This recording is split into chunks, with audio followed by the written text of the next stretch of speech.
This is a presentation of Northeast Streaming Sports.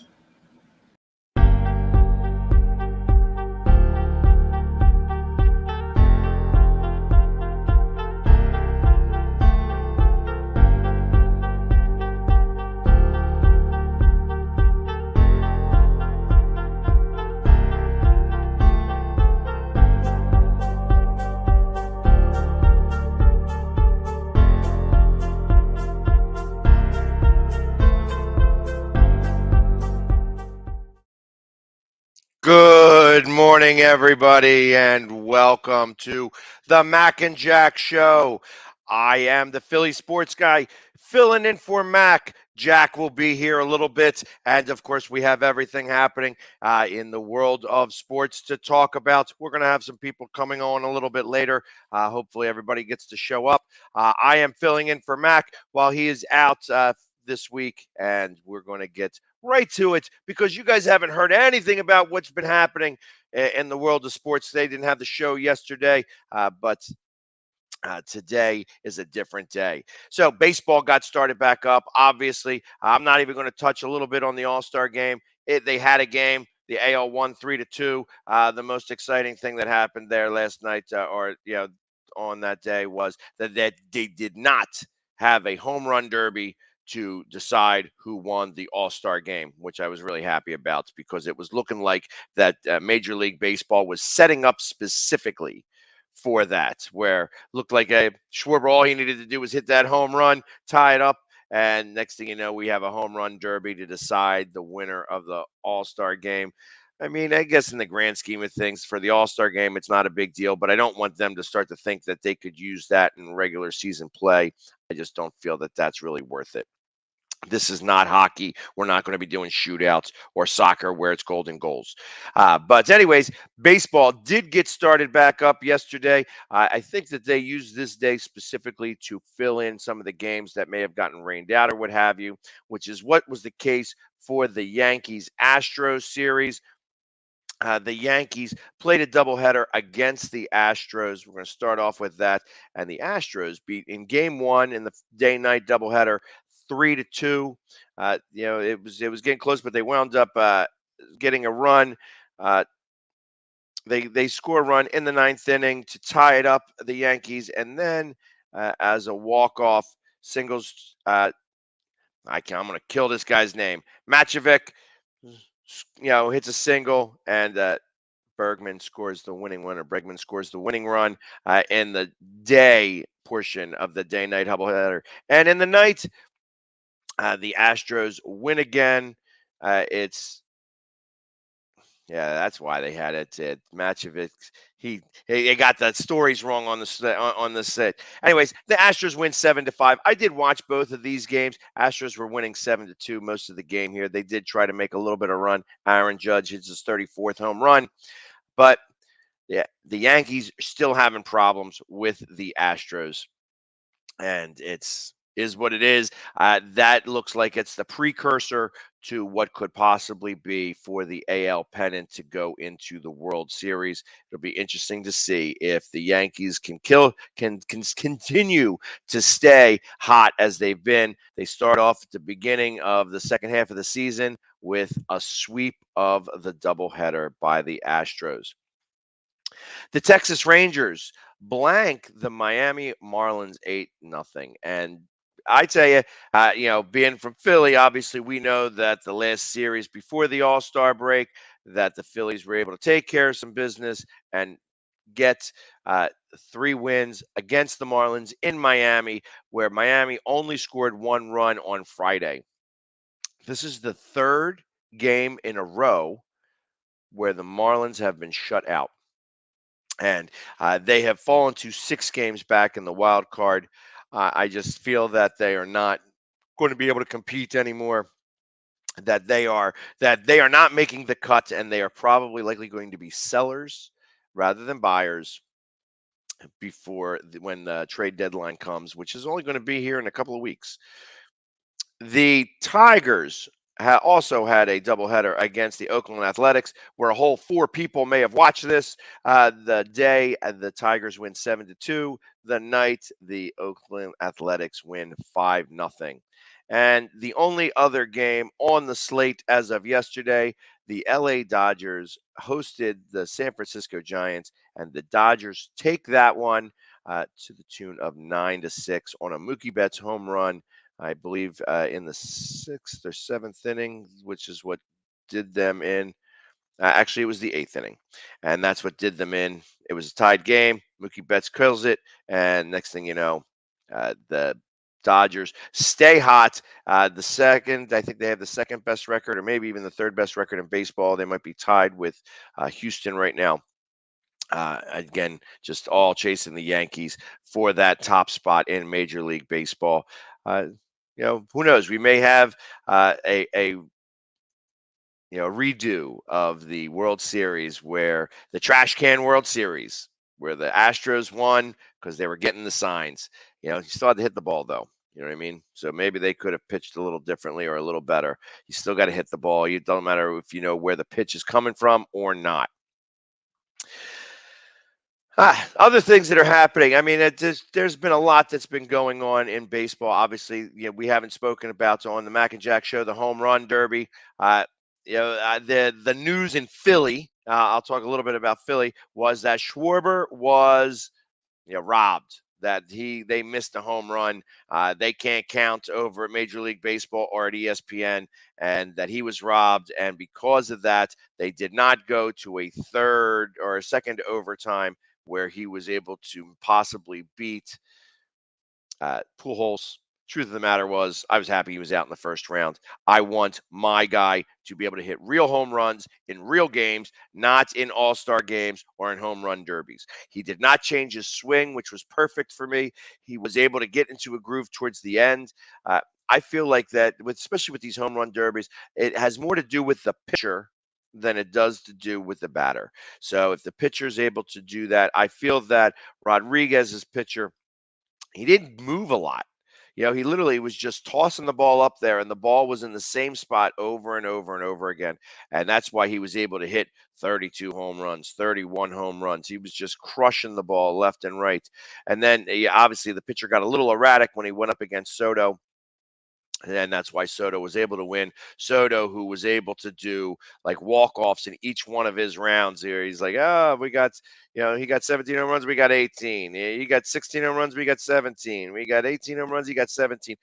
31 home runs less than Rodriguez, but yet wins the home run derby and quite possibly a $500 million contract to somebody who wants to spend the money. I'd love for the Phillies to be in this mix here, but unless he does not get traded and winds up going into free agency, I do not think the Phillies will have any bit of opportunity picking him up. I think the real spots where he could go, uh, I would not be surprised to see maybe like if I was talking a little bit earlier, would there be a trade market where Ohtani and Soto on a 1-for-1 swap? Would that be something that's feasible? I feel like that would put some people in the seats in Washington. It would definitely start a buzz over there, and and change some of the dynamic of what's going on with Washington, because you're getting a complete player, a pitcher who's pitching amazingly well. He has a start tonight against the Braves, whereas another spot that he is considered possibly going to, that they would be trade partners, Atlanta and the Angels, because the Angels are going to be selling at the trade deadline. They have they're just slowly falling out of this race. It's 6 games, and my question becomes: will Mike Trout ever? Will he ever get back into the playoffs? Because as of right now, do not see it. The Angels are haphazard. They cannot seem to find any pitching, and because of that, it's just causing problem after problem after problem. And that's so there's going to be a couple of spots where where the Ohtani could go. Like I said, I've heard some rumblings about the Braves. I would not be surprised to see that type of trade where Ohtani would go to Washington for Soto. It would put a little bit of a logjam at center field. One of those two, obviously Trout or Soto, would have to move to right field. But I feel like that's like the small potatoes. That's like really small potatoes. You figure it out.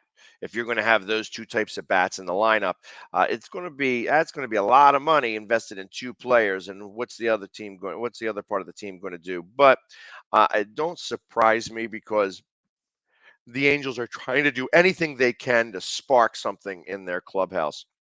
And unfortunately, I thought Joe Madden was probably the better manager there. They let him go after the 11-game losing streak. After he saw my mohawk and said, "Yeah, I want that guy's haircut," they says, "You're not going to have anybody see your mohawk. You're fired." And end of story with that. They weren't able to turn it around after that, and they've slowly just fallen off. At one point, this team was like 29 and 22, and competing for like the number one wild card spot, and now they are like 6.5 or 7 games out of the wild card spot. I just don't see them turning it around at all, unfortunately. So let's see if just to talk about the leaders in with everything that's going on in the standings. Right now, the Yankees are still in the lead in the AL East. They have a 12-game lead against the Rays, 13 and a half against the Blue Jays. The Red Sox, who are falling off and falling fast, 15 and a half games out. And the Baltimore Orioles, the surprising Baltimore Orioles, are 17 games out and only a few games out of the wild card. AL Central, the Twins still lead that, followed closely behind by the Cleveland Guardians. That was the one exciting thing that you saw. The only bit of energy that I saw in the All-Star game was from the Cleveland closer who struck out the side. He was super excited about it. I thought that type of energy, if he has that type of energy in Cleveland, Cleveland's going to be a force to reckon with. They are only 2 games out of the division lead, and it could possibly become. I mean, everybody's looking up to the AL East. The AL East is really just been crushing all of the other teams, except Houston, obviously. And it's quite possibly that 4 teams from the AL East make it to the playoffs. Seattle may have something to say about that, but the Astros, 61 and 32. They are the second. They do have the second best record in baseball, behind the Yankees at 64 and 30, followed by a 10-game. It used to be much, much higher, but the Seattle Mariners, who have gone on a 14-game winning streak, who was really unhappy with the fact that the All-Star game happened right when it did, because when you're on a 14-game winning streak, the one thing you don't want to do is stop playing for a week. But they had a 14-game winning streak to catch back up to within 10 games of the Houston Astros. And with the way that J Rod looked in the All Star game, and in the way he was hitting them home runs, that type of energy, again, good energy, I think is going to start propelling some of these teams. And Seattle looks like that they are going to be a force to be reckoned with for the All Star, for that last wild card spot. And quite possibly, depending on how things go with Houston, quite possibly could compete for the AL West.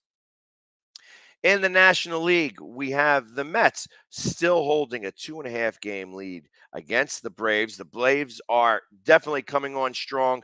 I mean, just think about this. At one point, we were 10 and 12 games back, respectively, from the Phillies and the Braves.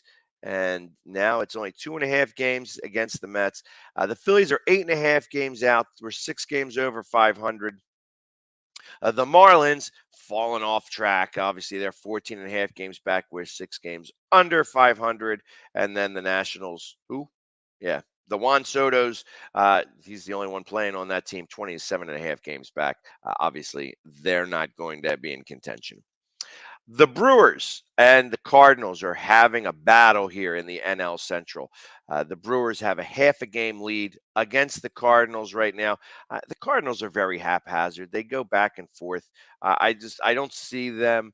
Uh, I wonder which one of these teams is not going to make the playoffs. Because I was talking about that a little earlier, and I'm wondering if if both of these teams make the playoffs, if one makes the wild card and the other one wins the division, I'm saying it right now, the New York Mets are the team on the outside looking in.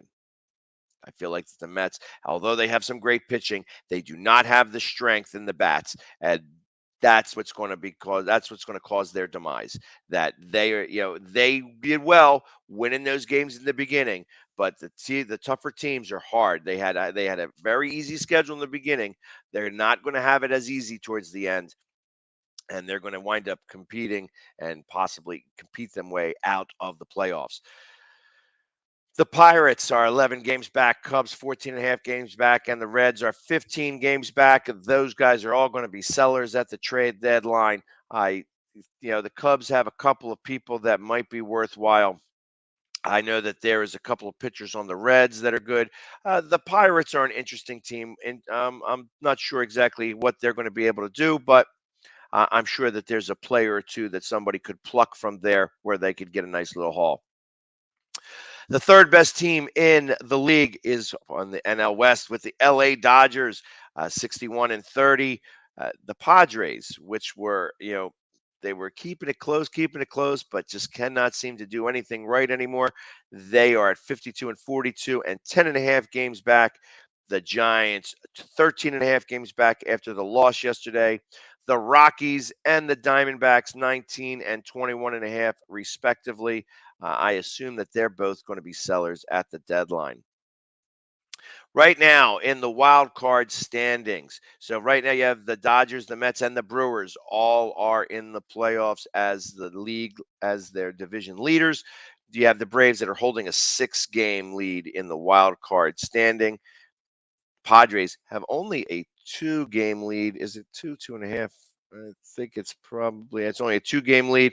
And the Phillies right now by a percentage point, because we have 2 games in hand against the Cardinals, hold the third wild card spot. The Cardinals are in a virtual tie for the wild card. The Giants are 1 game back, and then the Marlins and Rockies both are 6 and 6.5 games back. I think that they're falling from grace. The Marlins, unfortunately, just do not have the bats. When you do not score a run, you score about 1 run in 4 games, you're having a problem. And that's something that I don't think that the Marlins are going to be able to overcome. I know that they have some injuries. Their pitching is good enough. I just do not expect that they're going to be able to do the things they need to do to get back into this race. In the American League, of course, the Yankees, the Astros, and right now the Twins are holding the division leads. And it is the Tampa Bay Rays have a 1.5 game lead in the wild card standing, followed by a half a game behind them is the Seattle Mariners. The 14-game winning streak is going to be on the line again tonight. See if they can move it to 15 games. It's really hard to do that when you've stopped playing for a week, but hopefully they can keep things going, and J-Rod keeps everything moving in the right direction. Toronto Blue Jays hold that last spot, and they have a 2-game lead on the Red Sox and the 2.5-game lead on the Guardians for that third spot in the wild card. The Orioles also 3.5 games back, and the Chicago White Sox 3.5 games back. The White Sox, an interesting story. I feel like that they're the ones, the wild card there. They could go either way. And I know that the wild card, the White Sox are looking at the Cubs and possibly being trade partners there. It'll be interesting to see if they can get some of the Cubs players that may be able to help them propel themselves to get back into that wild card race. I understand we got Rich is in the house. Go Toronto. I look at Toronto kind of very similar to the Maple Leafs, that they are just a cursed franchise right now. And they are, on paper, they were supposed to be the best. They were supposed to be better than Houston. Sometimes you actually got to play the games, and that's part of the problem. I think that the Rays pitching is going to continue to beat them up as the Toronto continues to get beat up by the teams in the AL East. That's where Toronto is going to have its biggest problem. They can't seem to beat the Yankees. They can't seem to beat the Rays. They can do okay against the Red Sox. And Baltimore is now starting to come on strong. So maybe they can do something a little bit better. But I just do not believe that they are going to be strong enough moving forward. But we'll see. We will see. Not trying to talk bad about your team. I just know better uh, that it's probably Toronto is got to turn it on. Obviously, hopefully they're a second half team, but we will see. The proof is going to be in the pudding there. So, and that's about baseball. I'll talk more about that when Jack comes on. Jack should be on here shortly. We're also going to be talking about Byron, but Byron Williams should be coming on here momentarily. But as I'm going to talk about some NFL news, because there is some NFL news that's been going on, and the Cardinals re-sign Murray. Kyler Murray gets a big extension, 5-year extension, $230.5 million. He's now under contract through 2028. The 5-year deal is worth $230.5 million. It's $160 million guaranteed. $30 million in the first year, $69 million over 2 years, and $106.2 million. So that means he's going to, at the third year of that contract, he's getting paid $47.2 million. That's going to be a big chunk of change for the Cardinals. 46.1 annual salary, average annual salary, is second to a guy who may not even be playing, Deshaun Watson with Cleveland. So it'll be interesting to see if everything holds true. Obviously, Murray has 2 years left on his rookie contract, where he's going to be making $5.3 million this season, and unimportant what he makes next season, because he's got that $160 million that is going to be guaranteed. And I don't know, when your quarterback's crying that he's not got paid enough and that he wants to get paid, I feel that there is, in your hog tie in your team, you got to win a playoff game. Cardinals have not done that. He's got the weapons. He's got the pieces in place, and to start off 12-1 last year and to not even make it out of the first round of the playoffs, big deal. And you know what? And as we're sitting here, he just pops in, so I'm going to go ahead and jump him right on and add in on this. Good morning, Byron. Byron Williams. Good morning. How you doing? I'm doing very well. How about yourself? Doing great. Where are you located? You look like you're in a hotel room. Yeah, I'm in my hometown of Texarkana, where I grew up, and I host my football camp. And we're here this weekend. My wife, older sister, passed away on Tuesday, so we having a funeral this weekend. But I'm here to be with family this weekend. Well, I'm sorry to hear that. Prayers go out to you and your family and your wife's family. Hopefully, it's a joyous occasion where everybody can relive, the happiness that they got to spend with the recently deceased. Right. Yeah. Thank you very much. I appreciate that. No problem. Kyler Murray gets a big contract extension. Now, I'm a big fan of guys getting paid, but is he really worth that much money? Well, I think the Cardinals didn't have no other choice. I think they when they drafted him, and he won 5 games his first year, 8 games the second year, and 11 games last year. I think they wanted to go ahead and solidify that position and decide to move forward with paying him and being comfortable paying him. And I've been watching him ever since he was in high school, and I know his dad real well. We went to Texas A&M. His dad's a quarterback coach. But he's a hard worker, and he's a winner. I just think if they can put some people around him, some key players around him, I think he will be able to deliver. Just based off his past, the kid have never lost a game at Cowboys Stadium. I've been following him ever since a little kid, and so I'm happy for him and his family. I just think the key in the NFL is to be healthy. I think last year, at the end of the year, he had some problems and seemed like his confidence went down or something, but it wasn't like him. I never seen him play that way before, but I think if he's healthy and have his confidence and able to make that that next step in the NFL, I think they're going to be well rewarded for signing him. Well, I'm interested to see how that is. I'm a firm believer that quarterbacks that cry about money, that next season do not seem to do really well. So hopefully some of the things that were happening at the end of last season don't carry over to this season, because he absolutely does have the weapons around him. I Yeah. mean, they have a really great tight end with Zach Ertz, who's maybe starting on the downside of his career, but still got a lot left in the tank over there. They got one of the best wide receivers out there, and to start off as well as they did, to trail off so dramatically. It's just like you thought that they were going to run away with it, and then next thing you know, they came crashing back down to earth, and they couldn't even get past the wild card spot. Yeah. I was really shocked, and I was kind of shocked. The only thing that was good about their season last year, they came over to Dallas and beat the Cowboys, and and then they went into the playoff, and then they just they couldn't beat nobody, after that during that time. But I think too, they had a couple of coaches changes. I know a good friend of mine, that I mentor, he transitioned from the Rams to the Cardinals.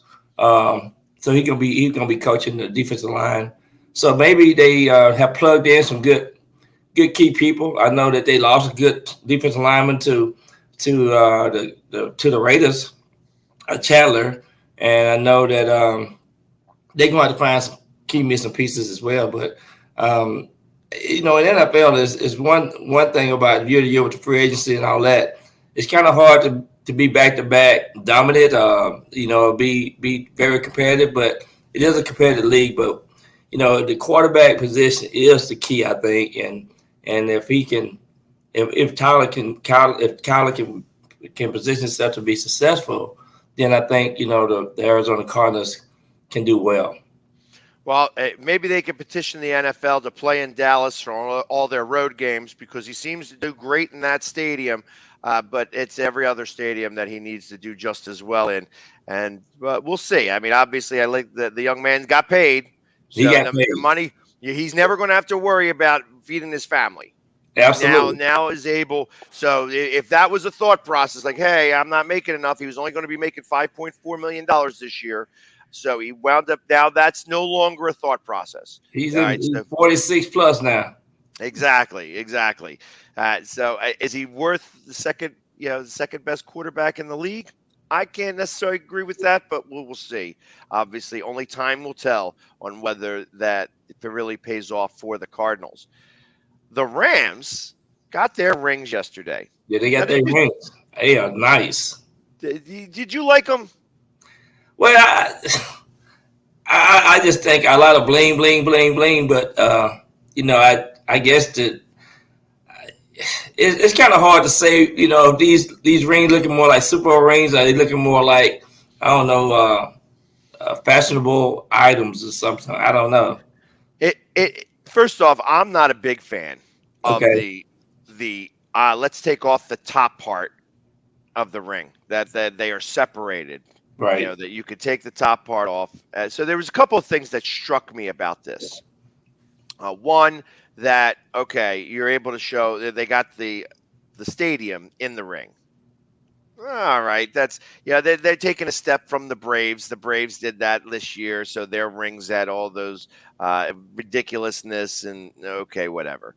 But so they got that part. But the other thing that was a big surprise to me is that LA is not counting the Super Bowl from St. Louis. They only put one Lombardi trophy on this ring. Why? I don't know why. I do not know why. But that was one thing that struck me pretty hard, was like, as I'm looking at this picture and I'm saying only the one Lombardi trophy with LA. That don't make sense. Like, yeah, that doesn't make any sense. I mean, this franchise, the history of these franchises are big.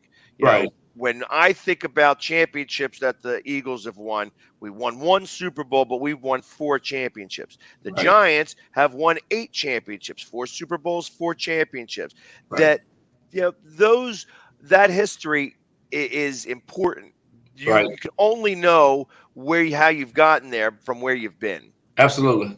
And the Rams would not have been this team, they wouldn't have moved to LA if they weren't in St. Louis and won that Super Bowl. You could almost say that Super Bowl was what got them into LA. Right. Exactly. Yeah.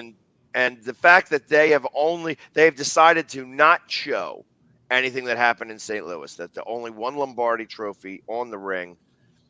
I do not understand that concept. To me, that's not part of the history of the franchise. Still tagged with the Rams. You got some of the greatest wide receivers and quarterback to ever play that won that Super Bowl, was a big part of that Super Bowl. That was an explosion. That really turned the corner on exciting football and scoring over 30 points a game. Right. Well, and not only that, but if you're going to have those numbers retired still, Mm-hmm. if you're going to have them on your wall of fame because Right. you're going to acknowledge the fact that they played for this franchise, but Right. you're going to decide to not show that extra Lombardi trophy because this is your second for the franchise, not your first, that's telling me something. I'm surprised obviously they just got this out, so it's possible that we're going to hear some backlash about these rings after the fact. There is a lot of bling, obviously a lot of diamonds and all this other fun stuff. And I guess if you're just trying to be crazy, the fact that they've got the stadium inside the ring is kind of cool. You can kind of wear that ring out without the diamond, so you don't lose all the money part. You can just wear the stadium portion of the ring. Yeah. I don't know. I find that's a little weird. Sometimes we can overdo it. You know that. Well, and that's what I think is happening now. I think that they took a page from the Braves World Series ring and says, "Oh, look at this. We're going to have the lights, and they're going to be diamonds shining in on the." It was. I don't know. I think they definitely need to recognize and acknowledge, the connection with the Rams history, and continue, because you're gonna always have those players, and the players' family, is a big part of that success because you grew up watching these players, and the family supported these players, and it made good for just the game itself, and it just I think sometimes we overdo it, and in this case, I think they probably didn't think enough, didn't put enough thought into it. Well, especially they're like, oh, we need to put the stadium in here because obviously it was a home Super Bowl. First off, I don't think that they deserve to have a home Super Bowl. I felt like that there was just as many Chargers fans in there as Rams fans, that when they won the Super Bowl, they went to a shot of the streets where the tens of hundreds of people went out there to celebrate on the streets. Nobody cared. Nobody cared in LA. It wasn't a big deal. That nobody goes to that ticker tape parade. It was just kind of very weak in general. LA cares about one thing. The Lakers and the Dodgers are two things. The Lakers and the Dodgers, they don't really care about much of anything else when it comes to sports teams. And unfortunately, the Rams fall into that mix. And pretty soon the Chargers too. Yeah. I still hate it for San Diego, losing the Chargers. It's just, just a great city in itself, and the history of the Chargers, and Dan Fouts and all those guys, man. It just seems like he just messed up the camaraderie and the spirit of the city. And but these NFL owners and teams that have to move, I just hate that sometimes for the fans. You have to think about the fans too sometimes. Right. I agree wholeheartedly. So camps started yesterday. And so you had, I guess, with Oakland and Jacksonville starting it off as they go get ready for the Hall of Fame game. Right. And my first thought is that right now this country is going through a massive heat wave. As you know, because I'll talk about just the indexes. Your index was somewhere around 110 yesterday. They were at one point I had heard that it was like around 115. The heat index, just because it's just been so humid and so hot. And one thing, when you live in Dallas with all that concrete, you always add a 5-degree heat index because there's so much concrete around that metroplex. But I just want to say that because I lived it in 1980. We had like almost 60 days of it, and I was a sophomore in college, and at University of Texas at Arlington. And you're talking about the hottest summer. It's one of the hottest summer ever recorded in the history of the USA. Yeah, so and we're competing with that now. It's as difficult that it's been for as long as it's been. When when you're having this type of heat, Mhm. and now camps are beginning. What are some of the things that need to happen that teams got to do to make sure that these guys, I mean, these are bigger guys. These guys are like, you have to make sure that you don't have these heat strokes and Right. deaths and things like that. Where back in the day they used to say you don't need any water. Just go ahead, yeah, drink your spit, you'll be fine. You know what I mean? Right. Now there's a much bigger concern, obviously, that we understand that things are changing and Right. that we just can't handle this. What will teams do? Will teams do more inside work? I guess they're going to try to remain in the bubble and stay inside in air conditioning instead of being outside in the heat. Yeah. But I don't I know if think everybody's got bubbles. Yeah, everybody don't have bubbles, and some of these guys are going to remote locations and having training camps. But mainly too, they got to stay hydrated. They got to have drinking a lot of juices and water and things like that, which is much better. They got a little bit more experts for as hydrations and things like that. That's going to be the key. But the one thing that's different than when back in the day, maybe 10 years ago, or further back. You don't have training camp, and they sometimes they just go out and just do walkthroughs versus going through a regular workout or training camp. They have so many padded practice now. They have so many scale practice and things, walkthroughs and things like that. So it's a little different concept. But and plus, you can keep your 80-man roster, 90-man roster a little bit longer, all the way up until almost the time you want to set the 53-man roster in your practice squad. So it's a little different concept. Most teams know right now 80 to 85% of who that team gonna be established and so forth. So it's a little bit different than when we play. We had cut down day. You cut down to 70. You cut down to it was 48 guys back at my time too. So it was 28 teams. So then in the 90s it became 32 teams. But it's a little different concept. But I think too with all these different sets of players, they got different staff people. They got certain kind of people that that's a part of their training staff. And so you got all these people that's continue writing and scaling and taking notes of things.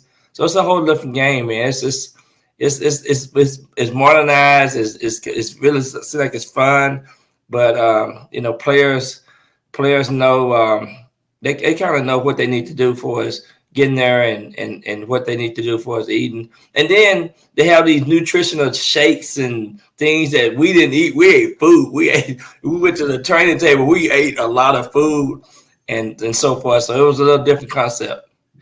And Jack Hirsch joins us. Good morning, Jack. How are you? Hey, good morning, fellas. I mean, I'm joining this game in progress, but listen, when I was an athlete at a much lower level than Byron was, obviously, it took me a while to get into the game, so I'm kind of used to this.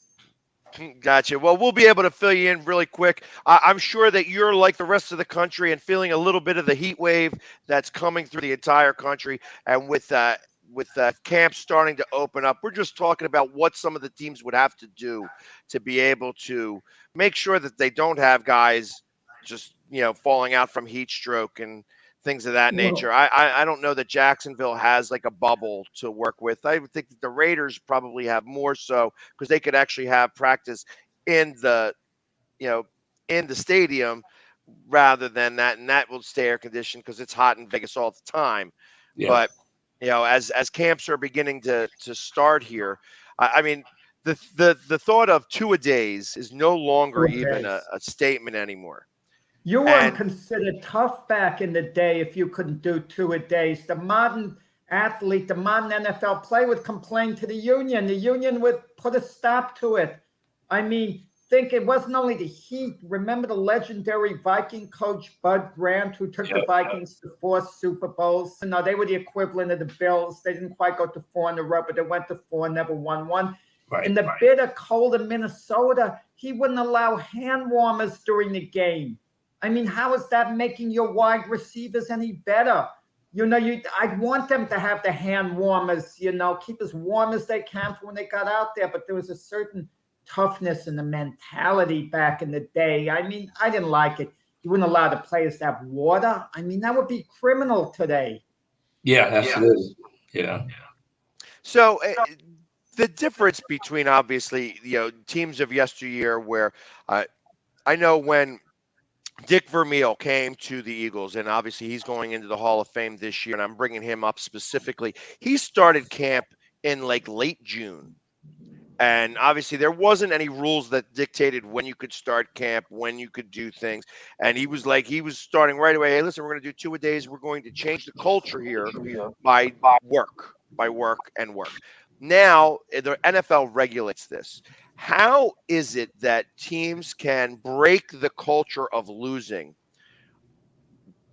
without having the practice? How do teams get around? Do they have to instill this into the players that the players got to do it on their own? Hey, get the quarterback together and have him catch with a whole bunch of people. Do they fund some of these things?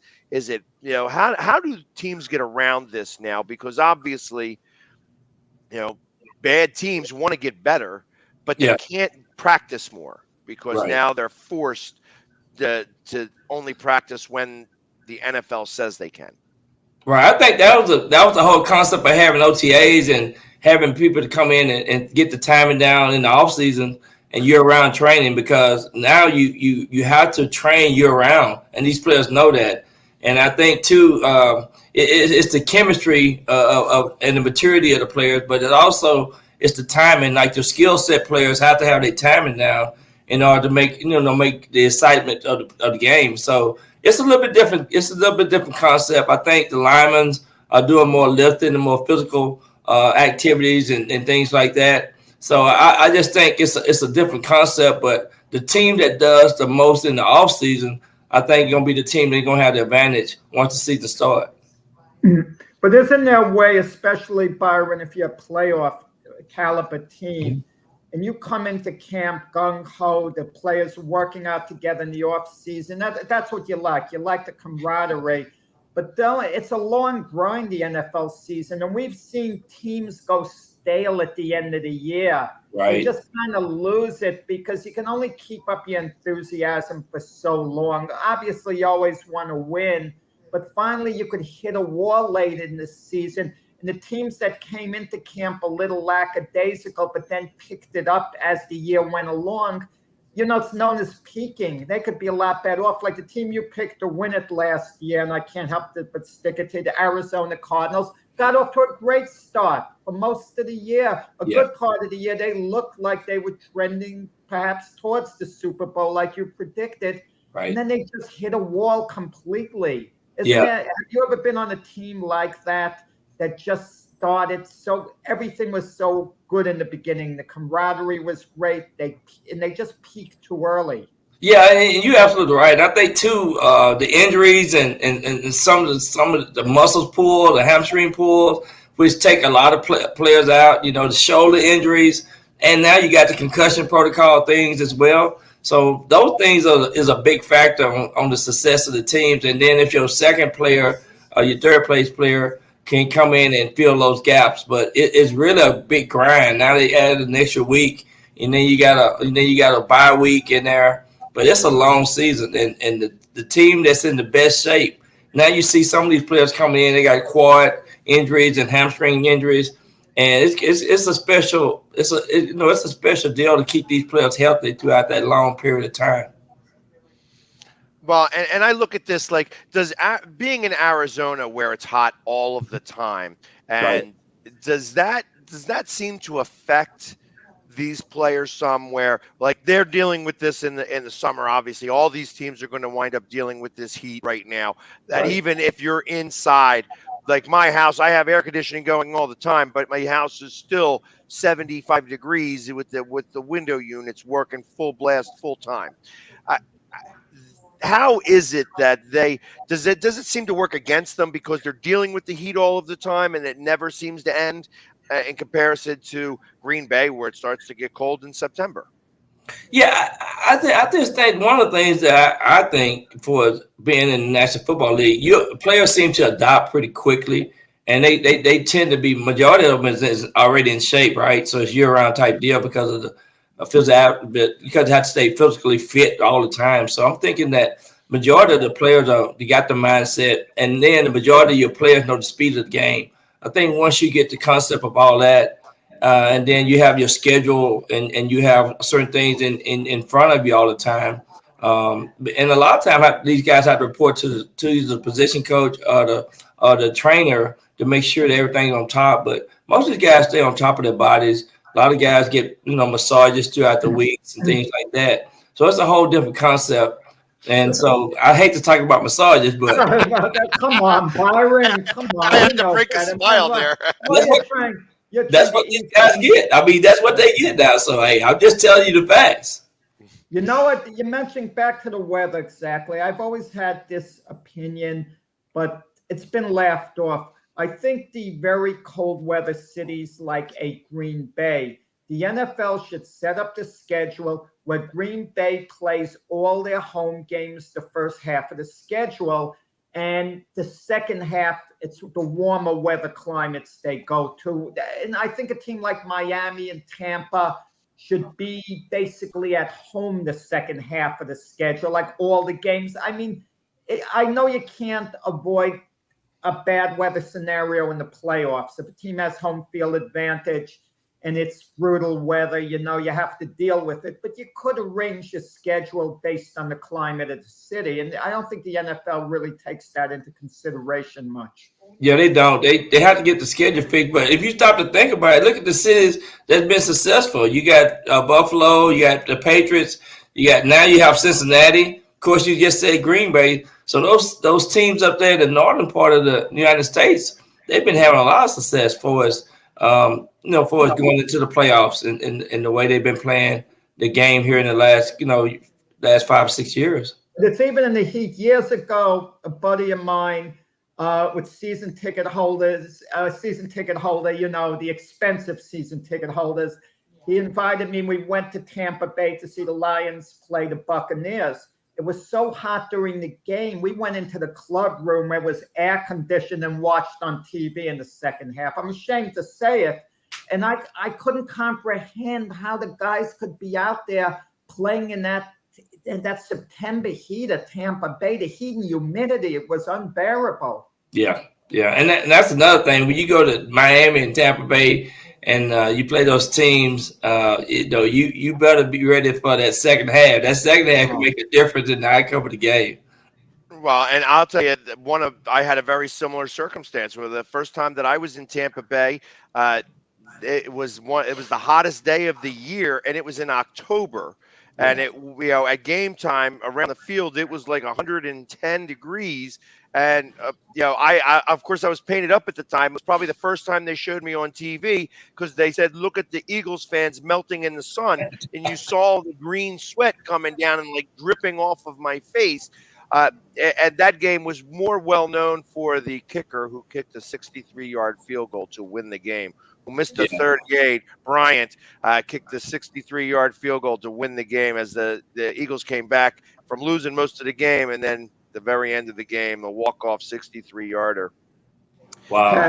Pax, even in Philadelphia in 1983, I drove down to Philadelphia to catch a USFL semifinal game in the playoffs, the Chicago Blitz against the Philadelphia Stars. Yep. And with 10 and a half minutes left, the Blitz had a 21-point lead. The Stars came back, scored 3 touchdowns, and then scored a touchdown in overtime to win it because of the heat. And the conventional thing to do, you're down 21, 10 and a half minutes, pass the ball. But they could gain 20 yards in a chunk running the ball because the Blitz players they couldn't do anything in the heat. They hit a complete wall. Yeah. And the heat, played, that was the role in the whole game. So, they say football should be played in all type of weather. I don't think it should be played in extreme weather like 0 degrees, 85 degrees. I just think, the the better team doesn't always win. Then it's the team that can withstand the conditions. And Byron, you could know this from experience. I bet in extreme weather conditions, too hot or too cold, you get a number of players who just give up. They just want to last the distance, hear the final bell, get the game over with, and get back into the comfort of the locker room. Well, one of the things I do have true experience of I was drafted by the USFL as well. I was drafted by the Denver team. And then I have played football up in Canada for a number of years. And then I was able to play football in the World League, playing in Europe, So it's different types of game condition, weather, especially up in Canada. You got that wind. That wind, I seen a guy punt the ball and the ball went 5 yards. The ball came back, the wind blowing so hard. So it's definitely a different concept when you play in different elements for weather conditions.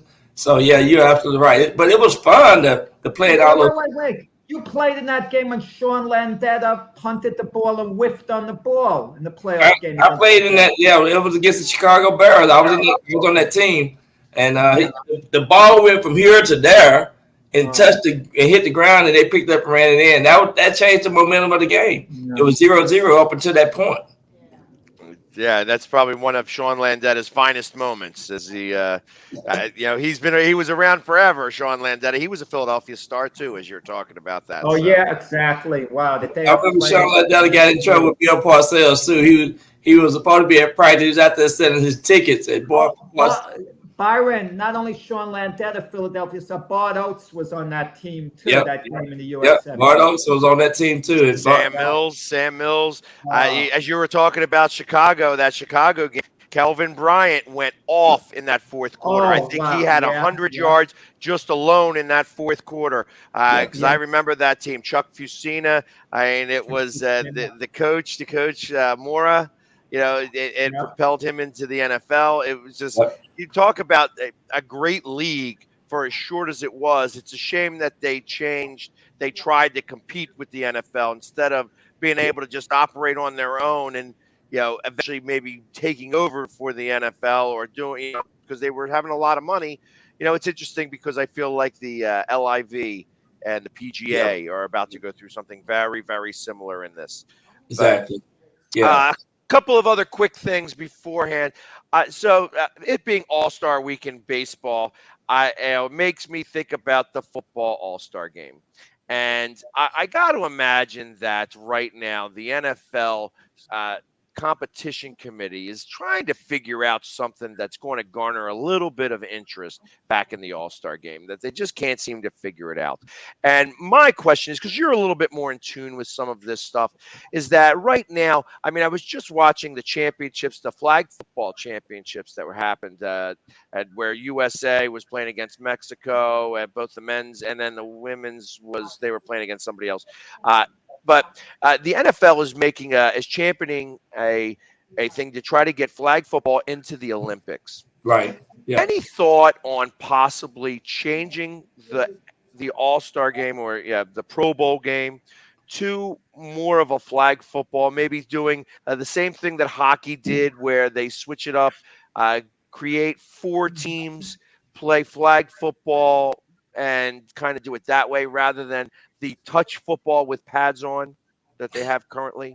Yeah, the last couple of years been touch football with flag with tackle, but maybe they need to come up with something. But it's and these guys are your best athletes in NFL, and so I don't know if they want to come up with any concept. They need to continue to tackle and play the game and let the game guys play the way they used to playing. Because if you start deteriorating the game, I think you ain't gonna get the interest that you want to get and the excitement, and plus the fans get to vote for the All-Star players. So I don't know what they're gonna come up with, but I don't know. We want to convert to flag. I really don't think these guys gonna want to play flag football after all the hard work put in to become a professional athlete. Well, I have an idea. Good. I'm sorry. Guys, I have an idea. The only way an NFL All-Star game can work, the only way, they could think of all the gimmicks they want the way it is now, because once the Super Bowl ends, We all shut down to a degree. As much as we love football, it's not the same right after. We want that little break to regenerate. Do it in mid-season where everyone has a bye except the All-Stars, but make it a big money game. Let's say the winning team gets $1 million. Each player gets at least $1 million, and the losers get maybe 50,000 or something, like an all or nothing. Or maybe the losers get nothing. That would intrigue the public. And don't you think, Byron, with $1 million as opposed to nothing, the guys are going to start tackling hard, playing hard? $1 million, and the NFL can afford it. And you're not going to lose your viewers because it's going to be the big game at mid-season, and people are going to tune into the All-Star game. No other games are played that day. And the other players get a little bit of a break. The coaching staff gets a little bit of a break to recharge. We don't lose interest, but make it a big, big money game, call it the all or nothing bowl. That might be it. That's a good concept. I like that because guys do play. Money do motivate a lot of people. $1 million. You get no money if you lose. You get nothing. You're sent. You got to get something, Jack. You got to get something. As he's saying that, I don't know that you need to get $1 million because, hey, listen, you hear what Gronk say. He have to go start delivering pizzas if he didn't get that last catch for a $500,000 bonus. Yeah. Obviously, he ain't going to have to deliver pizzas ever in his life unless he feels like he wants to deliver some pizzas. So realistically, I look at that where you could probably give them $100,000 for the winner and $10,000 to the loser. That won't quite do it. 100,000, $1 million. You don't think? No, $100,000? No, they're not going to hit hard. For $1 million as opposed to nothing, guys are not only going to hit hard, they're going to take some cheap shots during the All-Star game. They're going to want to win. I'm thinking if I'm making, let's say, approximately $10 million a year, let's say the average All-Star makes $10 million a year, for argument's sake, that's a lot of money. And I bet a lot of them make a lot less than that. Or also, you're going to figure $1 million. You're not going to want to let up. You're going to want that money bad. $1 million as opposed to no money. And the public's going to love watching these guys battle over the money.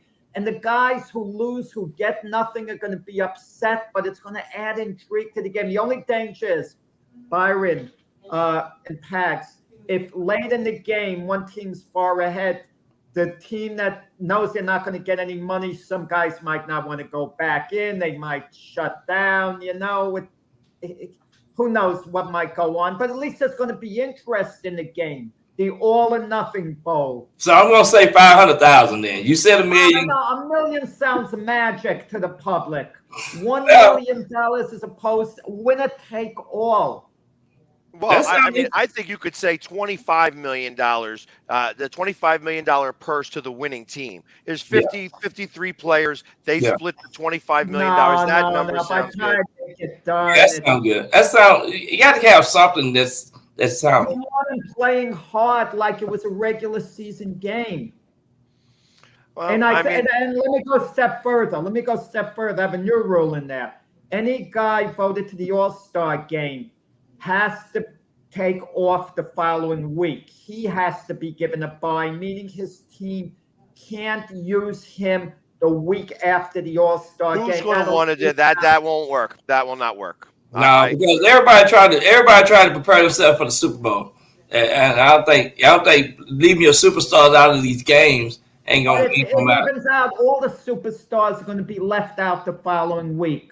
But there was something that you did say that I kind of agree with some, is that having it in, and I believe that this could be something that happens with the 18th game, that if they had the All-Star break or the Pro Bowl in week 15, and then there were 5 weeks after that, 16, 17, 18, 19, 20, everybody had a bye before week 15.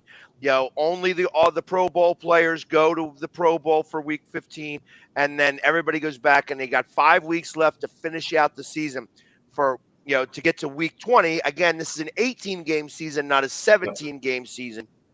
And then they move the Super Bowl so that it ends on the Sunday of President's Week, So I know that's what they're doing. So everybody could have off on Monday from the Super Bowl because soon too much money is lost on that Monday from all the work day because nobody shows up. And then the following Monday, you actually have to pay everybody for the holiday. Why not just pay everybody for the holiday and have the Super Bowl on that day? So I kind of agree that would be a good way of doing things. You give everybody that second bye week at week 15. It's an automatic thing because you're having a Pro Bowl, and then 5 weeks of full nonstop Yeah, but no, football But the until Super point Bowl. is, you want to make the game interesting. That's what I'm talking about. I'm not talking about the rest of the league. The game is just, it's not interesting at all. It's a waste of our time, the Pro Bowl, the way it's played.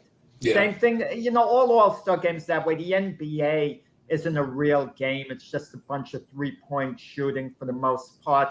Yeah. Baseball, even though they play it the same way, baseball is a bit more interesting, because everyone wants to get a hit. The pitchers want to look good. So baseball is interesting, but the problem with baseball, it used to be, the American League against the National League. And I grew up an American League fan, and they broke my heart in childhood, losing 19 out of 20 years every year. And now that the AL has won 9 years in a row, I don't care much. I even kind of want to see I feel sorry for the NL, which never would have been the case. But for football All-Star game, it's kind of, it just doesn't do anything. Does it do anything for you, Byron, watching it? I mean, It don't. You kind of want to make it touch football with pads. Right. So, and very quickly before we let you go, I know that you have a busy week. Bo Jackson wound up in the news. He was touched by everything that happened in Uvalde and paid for the victims of that elementary school shooting. And good for him. I appreciate the fact. I'm surprised that Bo isn't in part of the media more. With as great of a player as he was in football and in baseball, the fact, and of course his career got cut short with the injury. Right. First off, do you know him personally? And is there a reason why he's not more media friendly? I would think that somebody who still looked as iconic. I mean, people who still play that Tecmo Bowl love using him because he was the first Madden 99, if you would call it like that. Yeah. So the fact that the media doesn't use him as much as that, is that more of a personal opinion on his side, or is it just the fact that because they're paying all these other guys? I figure I'd love to see him on the screen. Yeah, I just think he's so laid back and he just reserved, and he's never been one of those guys that's been flashy, and he does a lot of things behind the scenes. He does a lot of personal things, and just a great individual. I don't know him personally, but I know his story. I know he's one of 8 kids, one of 10 kids like me. He's an 8th child, big family. But some of the things that I used to hear about him, he was bullied a couple of times when he first went out. And then he'd go out and beat up all the kids. So his mom used to make him stay in the kitchen, and he learned how to cook like his mom. So I know those stories like that. But he's kind of laid back. He does he do a lot of private things. But one of the greatest individuals everybody talked about. So that's all I know about him. But just love to know that he loved in giving back and being a part of giving back and so forth. But I don't know why they don't use him more. But I thought he would be the guy that you would want to use. So that's all I know about him. I know that Tim Brown and some other guys got great relationship with Bo and so forth. But he's not really active like a lot of former players that got the name recognition and so forth. Got you. All right. I mean, because like I said, I know he's an intelligent guy. He was well spoken. He did go on some commercials back in the day. Hey, like he had Bo a knows. speech defect, Pat. I think he had a speech defect before. Yeah, early on he did. Yeah. Right. Yeah. So even though he's well spoken, when you have a speech defect when you're younger, even though you gradually grow out of it, it kind of stays with you and maybe makes you feel a little more inhibited, a little less likely to speak your mind, publicly, because you're conscious maybe of the way you sound. Well, Yeah. I knew that as well. I thought maybe they would be able to train him out, but I guess again that becomes more of a personal situation than anything else. I don't know if that's the case, but that could be, because it is with some people. Yeah. Understood. Well, Byron, I don't want to keep you anymore. I know that you have a busy week. Again, prayers to you and your wife's family on everything that's going on, and hope you guys get through this. And stay cool, stay hydrated out there because it's hot. I think of and every time I hear the name Texarkana, I think of Smokey and the Bandit. But Yeah. but I know that it's hot out there, so that the heat index is ridiculous out in Texas just in general. So stay safe, and I wish you and your family well. Byron, I'm not aware of what's going on, but hearing Pags mention something now, obviously, my best to you in every way, shape, and form. Well, I appreciate it. Yeah, my wife, sister passed away this week, and she was 74. But we definitely gonna have a good homegoing ceremony for her. But yeah, that's what I'm doing. But this is life is one of the things that you just have to highlight the memories and enjoy the things that you mostly enjoy with the family. So one of those weekends I can do that as well. Yeah. Sports never ends, but family's more important. Absolutely. So, well, Byron, thank you very much for coming on with us today, and have a great weekend. All right, you guys have a great weekend. I'll see y'all next week. All right, take care. Okay, bye-bye. All right, and we are going to go to a quick commercial break, and we will be back momentarily with Keith Engel on the other side, and we'll talk a little bit of Yankees, how they had a great start of the second half of the season. I'm sure you guys will both be happy to talk about that, and some little bit of Patriot news. So we'll be back right after these messages. My baloney has a first name. It's O-S-C-A-R. My baloney has a second name. It's M-A-Y-E-R. Oh, I love to eat it every day. And if you ask me why, I'll say, 'cause Oscar Mayer has a way with B-O-L-O-G-N-A. Oscar Mayer, the first name in Bologna. How's that? One of the best things about being an ex-big leaguer is getting freebies to the game.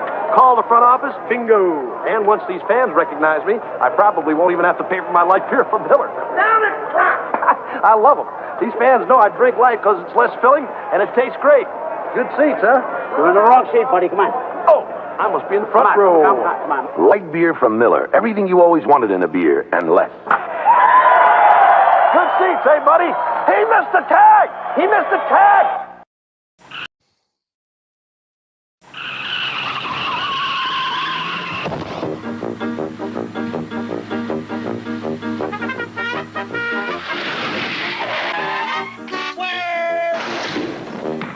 When you drive to Wendy's and order a single, you get more beef than the Whopper or the Big Mac.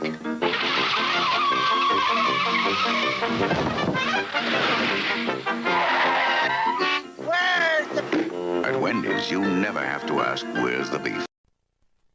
Anyone else?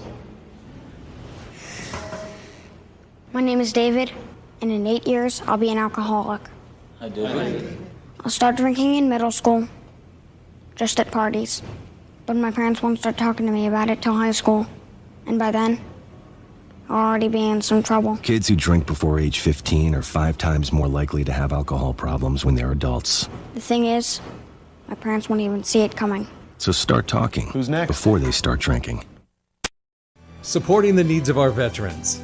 That's the goal of all of us at Team AmVets. Like Mitch, Carlos, and Kevin from our Welcome Home team that brings furniture to our vets. We are Team AmVets. Or Linda from our thrift stores who brings you great bargains every day. I am Team AmVets. And John, who picks up your thrift store donations that support California veterans programs. I am Team AmVets. Visit our website or a Team AmVets thrift store to donate or shop today. Join the team!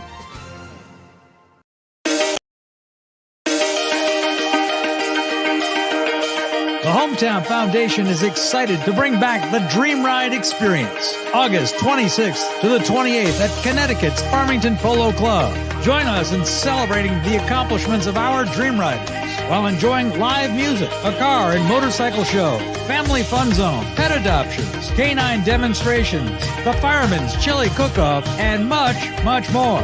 Get your tickets today. see right now, without LeBron, Lakers are struggling. Let me tell you about a team I hate, all right? I know the Dallas Cowboy fan is here, so I had to make sure he knew how much I hate this team. I'm ready. I've often said that the people who run baseball, they try very hard to ruin it. I'm from Brooklyn. I don't have a problem saying it to his face. Oh, from Brooklyn. Hey, isn't he?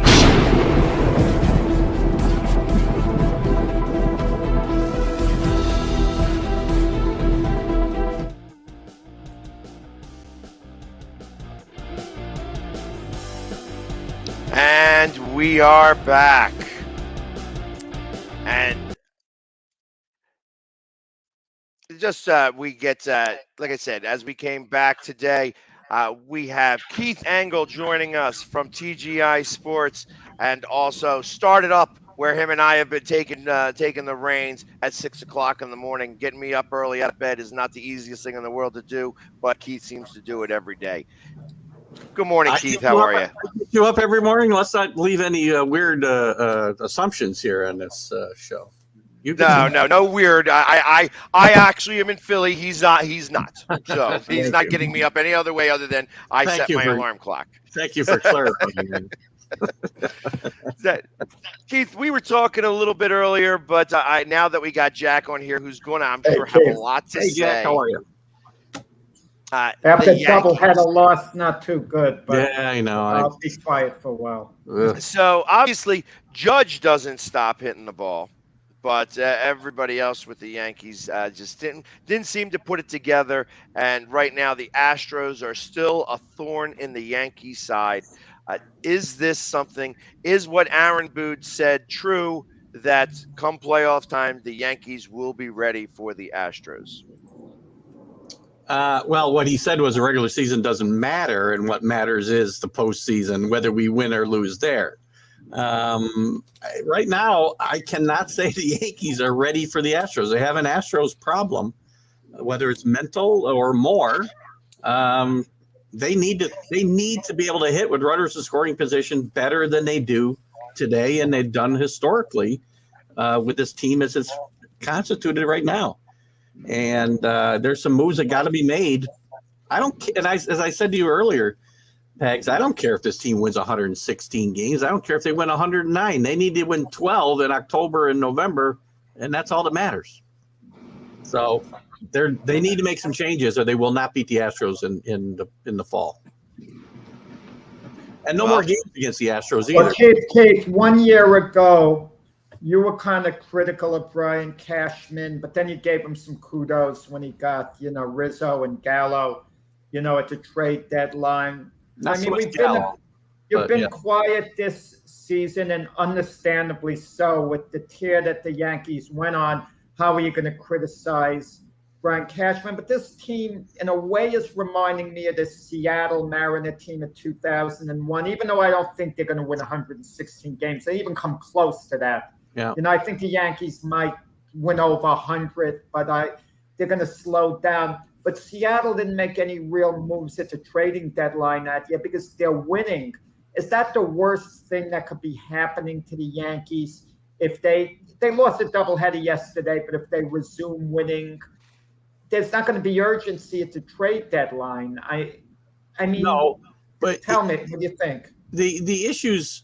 And real quick, I've made that comparison with the Seattle team many times, and that's one of the most forgotten teams in baseball. They set a record for regular season wins. Nobody even knows because they lost in the first round of playoffs. You can't do that. As far as this year's moves, to me, I'm just watching in my recliner, and I can see the issues of what needs to be addressed. Do they need to make major moves? No. But they need to get an outfielder who can play center field and not have Judge out there every single day and Stanton in right field every single day. Gallo cannot be on this team. And I know they're worried about team chemistry, and it's a delicate thing. But they need a little depth on the pitching staff. They need that outfield help. And he can't just sit by and do nothing because, things have gone very well. We've seen the last few weeks where the flaws are, and where this team is still will struggle in the postseason. You need to score runs against good pitching, and the Yankees don't do it unless they hit home runs. Keith, a small little correction. The Seattle actually lost in the second round. They beat the Indians in 5 games. Oh, my bad. And then lost to the Yankees. Lost to the Yankees. But who cares that they beat it?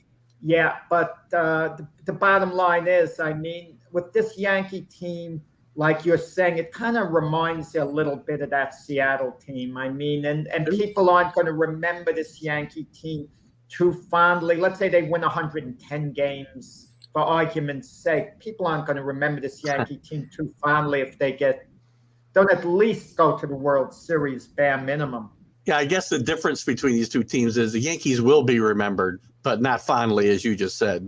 They'll be remembered for winning 110 games or whatever they win, and then flaming out one more time in the playoffs against the Astros or whoever it is. Well, and then let me ask this question, although I wanted to put this out there, that just they need to replace Gallo with a competent bat. Easier said than done. However, they do happen to have somebody. We could put Jack out there. I'm confident Jack can do what Joey Gallo's doing. You know, Scott Boras is Joey Gallo's agent, and Scott Boras blows a lot of smoke. He's saying, a number of teams would love to have Joey Gallo, and a number of contending teams, how he could help them. Every team in AA would love to have him. I agree. So, like I said, I was about to say something. At what point if say they win 110 games and get out in the first round of the playoffs, does Aaron Boone keep his job? I'm going to say no. I said no last year, and I'll say no again if that happens. You can't fire him if they win over 100 games. And it's Brian. I think Brian Cashman and the Steinbrenners are close, and I think they defer to Brian Cashman a lot. And I think Brian Cashman loves Aaron Boone because Aaron Boone is a great company man. He'll do what Brian Cashman says. He won't rock the boat. Where a Joe Girardi would rock the boat a little bit, Joe Torre would rock the boat a little bit. Aaron Boone, I think, is a little more laid back and would get along with Brian Cashman just a touch better. And that's why I don't think Cashman wants a guy who's going to be battling with him as opposed to a guy who's going to basically listen to him. Keep in mind, 100 wins this year. This will be the third time. If they don't get to the World Series, this will be the third time Aaron Boone's won 100 games with the Yankees and not even made it to the World Series. That's why he would keep his job. This is Hal Steinbrenner, not George Steinbrenner. With George Steinbrenner, he'd be gone. But yeah, I don't think with Hal Steinbrenner that would be the case. With George, he'd have been gone last year. And hasn't Boone done a good job? Would it necessarily be Boone's fault if the Yankees flame out?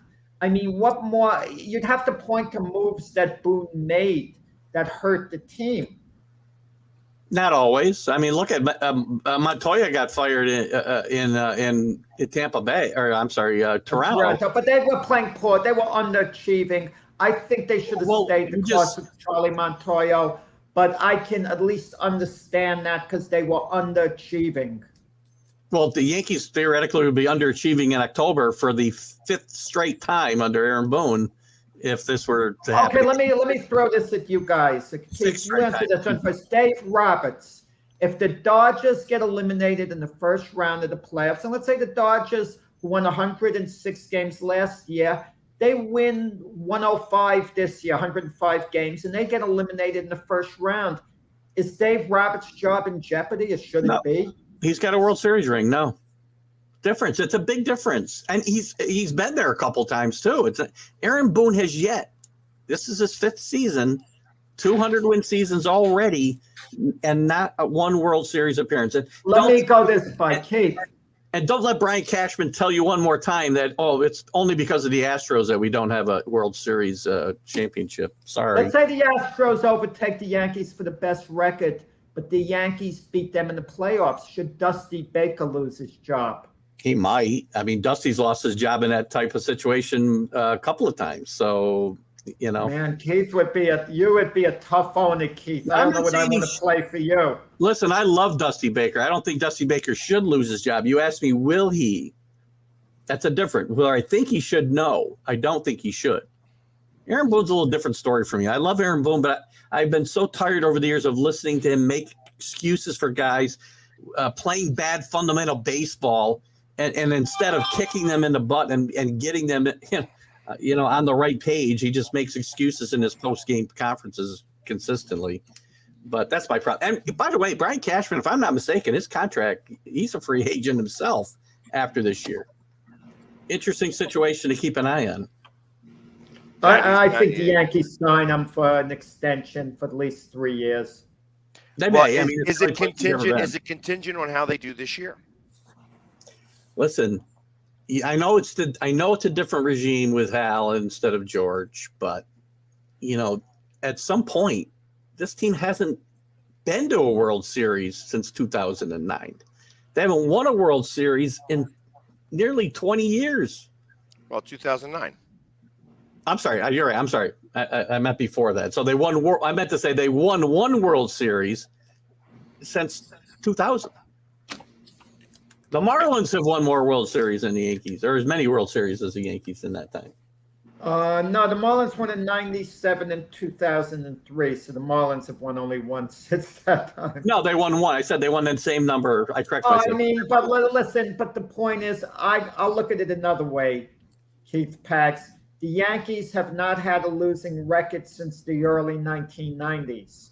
So think of that run of success. That's like a New England Patriot type run of success. No, the Patriots had 6 Super Bowls in the middle of that success. Yeah, correct. Okay, yeah. Yeah, I kind of liken that. I kind of liken that to the Atlanta Braves of the '90s, where they won 12 divisions and made it only to one World Series. Yes, correct.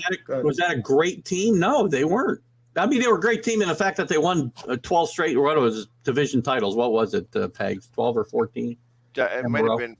I thought it was 12. It could be 14. Whatever. But they only made it to, like I said, I think they made 2 World Series. One they lost and one that they won. But that pitching staff was amazing. I mean, you had the 4 aces. And Bobby Cox kept his job through all of that. So, different organizations, different expectations, though. Again, one World Series appearance in 20 years is not going to get it done. Look at that. See, and Alan just shoving the knife in a little bit deeper. Alan is all over me. Yeah, who's Eli Manning? Jesus. I just want to ask Keith just one more Yankee thing. This Juan Soto talk, okay? And I believe if the Yankees put together the right package, they could get Juan Soto. And the upside of getting Juan Soto from the Nationals is this. He has 2 years left on his contract after this one. So he's eligible for 3 postseasons. Yep. But he has Scott Boras as his agent who's going to take him all the way to free agency.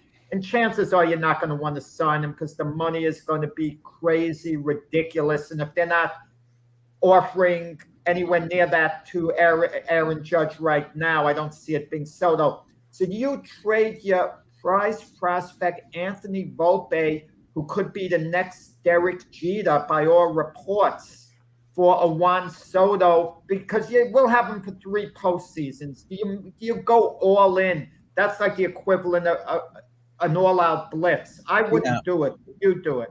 It's a much different situation than what we normally see at the trade deadline, right? Guys are, rentals for half a season normally. I got to believe.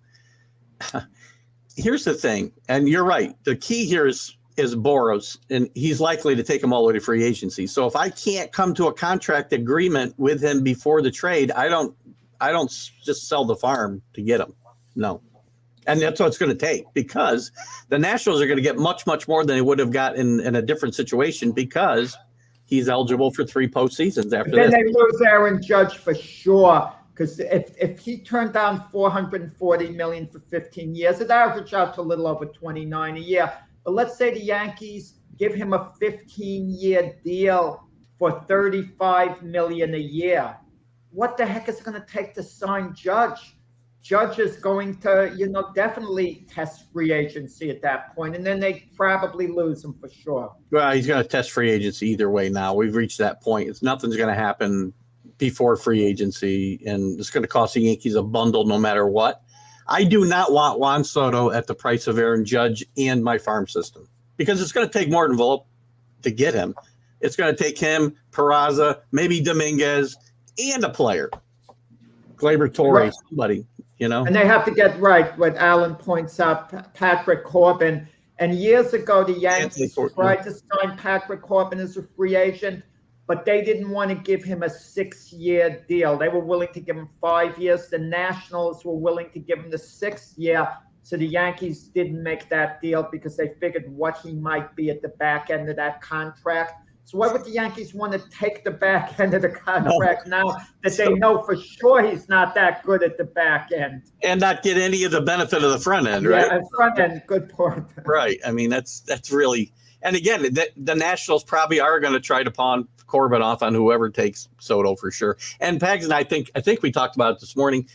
I have my doubts that he's going to get traded at this deadline. I think he may get traded in the offseason, but – yeah, I think it's going to just take way too much to try to figure out all the details between now and 2 weeks from now. You know, I think he'll get. Yeah. And does Major League Baseball still do the waiver situation, or did that lose? No, they do. After the trade deadline, players have to pass through waivers. Yes. So ultimately, it's kind of very similar to the buyout process in the NBA, where you could get bought out or doing the waiver situation. That's the way you get traded. Yeah. But we still see plenty of moves after the trade deadline, right? So. Yeah, I really wish that there would just be, that's one of the things that I don't like about baseball. Just make it so that you can trade whenever you want to trade, or just make it all one day. September 1st, no more trades, end of story. Yeah, by the way, Juan Soto would never get traded during the waiver period because he would get claimed by the first team that had a chance to claim him because, and then they're going to pull him back. So. Guys, how much does it cost to charter a flight? Do you have any idea? It depends on what kind of expensive jet you want, Jack, and where you're going. Well, for Juan Soto, his case, what might it have cost him from Washington to LA for the All-Star game? Because Scott Boras tried to embarrass the Washington Nationals by saying, they wouldn't even charter a flight for him to go there. But Scott Boras is reportedly worth about $300 million himself. Couldn't he, as the agent, have chartered the darn flight himself? I would say so, because I would argue he's going to make a bunch of money off of Juan Soto over the next 15 years for sure. So, yes, it can't cost more than, I don't know, 30 grand. I really don't know. I don't even know how to guess. Say 30,000. So, I mean, you could have probably gotten it. I mean, with the cost of fuel right now, it probably would have been on the low end, maybe 7,000 to 10,000. On the high end, you could make it 50. Yeah. Well, I mean, you're talking a small Cessna. A Cessna can get there with a gas tank that is. It's just going to be a little expensive. You ain't going to have the plush and all that other stuff that comes with that for 10 grand. But if you spend 50 grand to get out there, you've got the waitresses and everything that all the bells and whistles that come with that. Because I can't imagine that Scott's going to just let him use the company plane and not go with him out there. He wants to be able to talk to everybody else, because now it's like, hey, we turned down $440 million. What are you interested in? What are you interested in? Can we work something out? I can imagine Scott Boras is trying to get his guy traded now because he wants to start communicating with the team as quickly as possible about what it is that's going to be the increase, so that next year he could maybe get a bump in pay. I think Jack's scenario is most likely wherever he goes. Scott Boras has a history of this, taking guys all the way to free agency. So I don't think a deal's going to get done wherever he goes, just by gut feeling. Yeah, but I think the money talks. $50 million for 5 years. $250 million 5-year contract. I mean, that's what I think. Go ridiculous and small. Something that he can't turn down. $60 million for 4 years. $240 million in 4 years' time. You can't turn that down. You can't. Guys, you could. Steve Cohen could step up and offer him $40 million a year for the same 50 years. And give him an opt-out after 5 years, meaning if the price has gone up in Major League Baseball, that he can opt out at some point. And they'll do that deal. That's $600 million, by the way, total, as opposed to the $450 with an opt-out. And I think Scott Boras would make that particular deal with the opt-out. And I tell you the reason why he won't, because he won't be the highest paid player on that team. He would have to be. It would have to be $50 million a year. He'd have to break the that's okay $47 with Scott million. Boras. Max Schertz says getting $43 million a year. That's what I'm saying. I thought it was 47. So but he does have the opt. But that's even his still, client, Max Schertz says. So Scott Boras' ego isn't going to take a hit there. Right. So that's why I'm saying Soto would have to make more than that. So it would have to be $45 million. The Nationals offered him the same exact contract because Boras brought that up in the negotiations about Scherzer, and they said, "We'll give you the same exact contract, $43 million for 3 years." And he laughed and said, "No." But the funny thing is, and this is what part of the problem, right? The players and their agents, they want both. They want the best of both worlds. They want the security of the long-term deal, but they want the ability to opt out when it becomes obsolete in 3 years. You can't have it both ways, or you shouldn't. I'm going to tell you, it used to be years ago, players took less money for more years.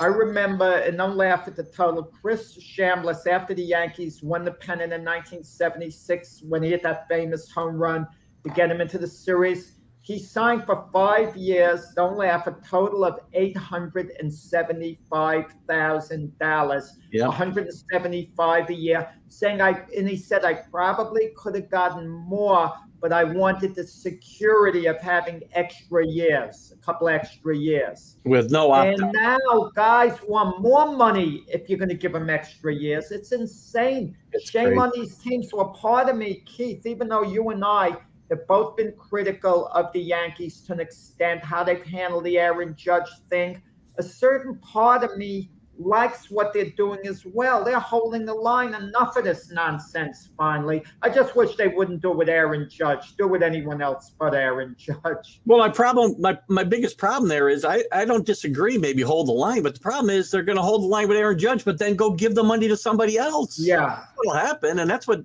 irks me. Yeah. Always want somebody else other than their own guy, and I don't get that. Well, like I said, and we talked about that. The worst thing that could happen in New York is to see Aaron Judge go across the city to go to New York, the Mets. And listen, that could happen, and also I would think Soto is much more likely to become a Met than a Yankee. Yeah. So that's and really, I feel like that's the problem with the Mets right now, that they need bats, that their pitching is good, that the bats are faltering, and that's where they're going to have the biggest issues and problems moving forward. Yeah, just let me ask you guys this. No one stopped to think. Juan Soto is a heck of a player, and I think he's going to continue to be a heck of a player. But is he going to be a true superstar that you absolutely break the bank for? Is he going to be on the level of, let's say, a Mike Trout? I think he is now, actually. It's a matter of whether he maintains it. I think he's there now. He's got the best swing in the game. He's a great player. He's a little on the Mike Trout's level when Trout's at his best. Not far below, but again, remember, we're looking at we're looking at Trout over a 10-year period, and we don't have that. It's not fair to compare. Right. We don't know what Soto is going to do going forward. He could get hurt, God forbid. But I think he's definitely on a trajectory to be as good, at least, as Mike Trout. And Steve Cohen signs him for the Mets, that 15-year deal, more money, opt out, and he becomes a megastar in New York. And makes a lot of money off the field as well as on. I could see that kind of happening. So, well, we'll see what happens. A lot of interesting talk, but I'm tired of talking about the Yankees. So I know every week it's the same thing with Pegs. I'm tired of talking about the Yankees. Well, it's because I could care less about the Yankees because I'm in Philadelphia. So, but there is another team that I don't like talking about that you really know a lot about, and that would be the New England Patriots.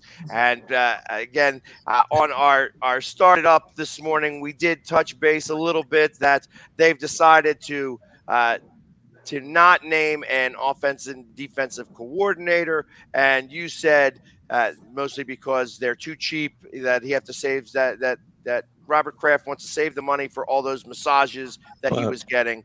I said he was too cheap. You added the rest, by the way. with camps about to start for them, and obviously the Raiders were, in so far and stuff like that. The Raiders and the Jaguars have started already. What do you foresee? Is it a big deal that they didn't name coordinators?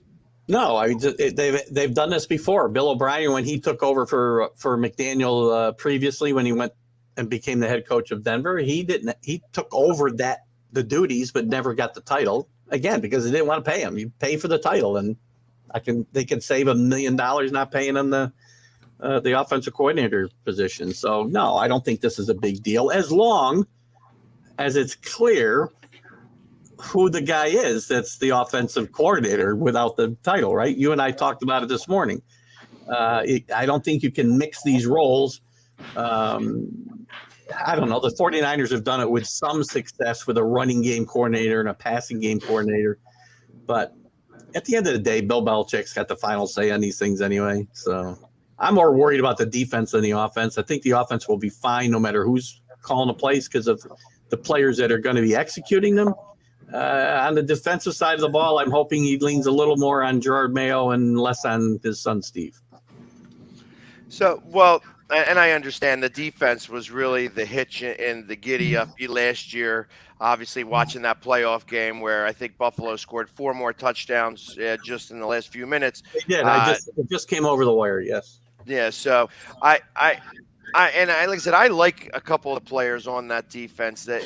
They really do. The Patriots love to take Eagles cast-offs, and Mills is one of my favorite players, the Green Goblin. He didn't change to the Red Goblin. Mm-hmm. I'm a fan of his. I think that he is probably the captain of that defense quietly. He's not quiet, but he's probably the captain of that defense, although you probably would not know that. That being said,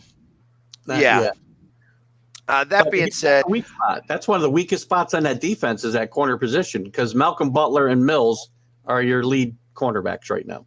Right. Well, and I think Mills is more of a safety. So I feel that he's playing a little bit out of position, but like you said, he's got good close speed. He can close on a receiver. He can't cover the receiver. He pays too much attention to the footwork and will get beat on the double move.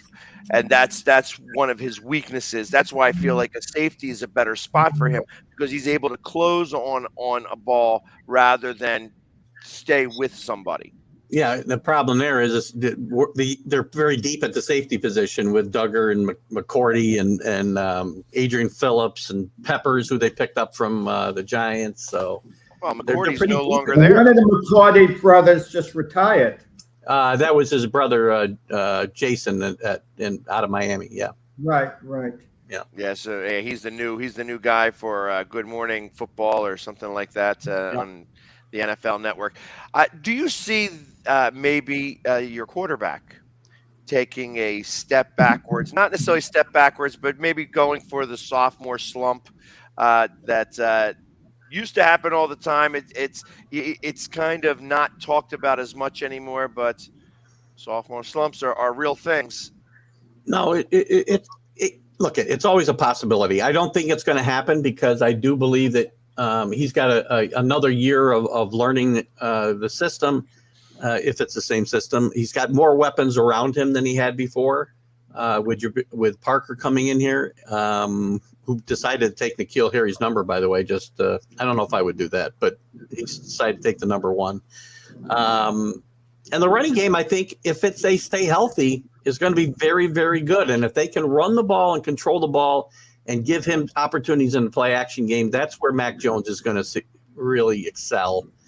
And he's taken his own off season. He's gotten more serious about his own health and conditioning, and not percent of his predecessor, but yeah, Keith, that's what I can't figure out. And I like Mac Jones. I liked him coming out of college. I think he's going to have a nice long career, be a good quarterback throughout his career. I don't think he's going to be a great quarterback, but he's going to be good, and that's all you need. If the rest of the team is good around him, you could go to Super Bowls that way. Yep. But it's hard to believe Mac Jones is coming to camp always in better shape this year. You mean to tell me he didn't come to camp in great shape last year? I find that hard to believe that he's in better shape this time. I'm sure he was in great shape last year, but what he said was, he found out that, he wore down a little bit in the later in the season, and that he took his diet, kind of like I do, I'm just kidding. Took his diet much more serious so that he would have more stamina. Again, as I said, not to the level of Tom Brady in the extremes he goes to. How you live without coffee your entire life is amazing to me. But I do think that, these guys are in great shape even when they're not in great shape, right? So he's just taking it to another level. And again, I like it because he's looking for ways he can get better without somebody telling him to do so. Right? And would you say Mac Jones is the leader of that team? We know Belichick is the overall leader. I'm talking about the players on the field. Has he established himself as a true leader, like Joe Burrow has with the Bengals? They all look to Joe Burrow as the leader, even though they have guys like Joe Mixon there, know? But I would say that was a work in progress last year, and that this year he will be the leader of that team. They will look to him because of the way he's carried himself through good and bad. When you're looking at young quarterbacks, it's almost as important how they react and deal with bad stuff as they do with good stuff. And Mac Jones, through all the things that went on last year, he was very even-keeled. He learned from his mistakes, and you never saw him hang his head even once when he had a bad game and things went badly. So I think that's going to be beneficial to the team to see. One of the problems I always had with Eli Manning, he just never felt like I know Alan brought it up earlier, but Eli Manning just never. You'd see that look on his face after a turnover, and you'd think he just got run over by a car, for crying out loud. Mac Jones carries himself much differently, and he learns. He's over there wanting to see what he did wrong, and he wants to fix it, much like Tom Brady. I'm not comparing, Tom Brady to Mac Jones in any way, shape, or form, except he does want to learn all the time. He's learning from his mistakes and getting better every day, and I like that approach. And the team does, and his teammates do as well. That's why he got this job in training camp last year. The way he learned and he knew the offense better than Cam Newton knew it in a week.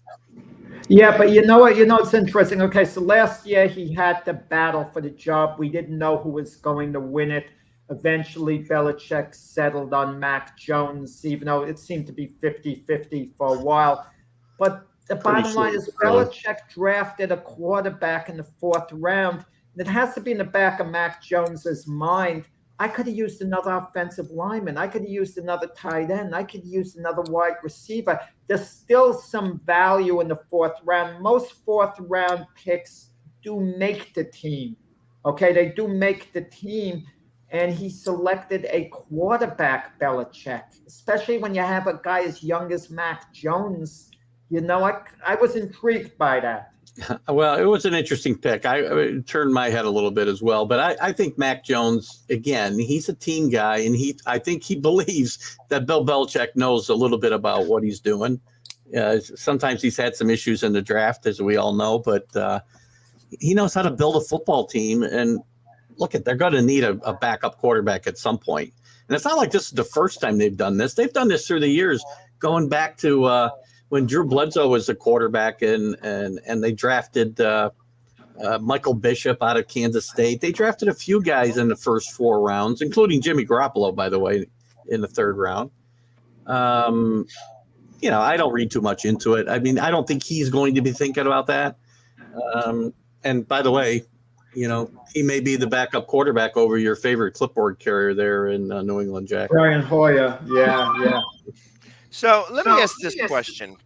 Obviously with Belichick, he's had a really storied career with New England, obviously, and he's won all these Super Bowls and everything. If this team does not do well this year, do you think he might walk away? And I'll do a caveat to this. Yeah. Only because I think that if he says, okay, if this team doesn't do really well, he is getting up in years, he may decide that he wants to retire. And there is a coach that's out there that has been linked with Dallas, but wouldn't surprise me coming up to New England, Sean Payton. That'd be an interesting thing. That's, I don't know. He might kick himself upstairs. I doubt he'd walk away altogether. You get to be around, you get to be 70 years old. The grind might wear on him. He's a different, I don't see it wearing on him the way it wears on other coaches. He hasn't burned out like other coaches have. Sean Payton, for example, basically was taking the year off because he was burned out. And he had a year off in the first place. Yeah. No, but there's a next factor. Don't you guys think as a dad, he's close with his son Stevie that's on the coaching staff. It would be his greatest wish if he retired at some point to turn the team over to Stevie Belichick. But Keith, you mentioned a good point. The way to do it maybe is go in the front office and whoever replaces him as the coach, and it probably wouldn't be Stevie Belichick, knows they'd have to keep Stevie Belichick on the staff, and Stevie Belichick would then be, I guess, next man up.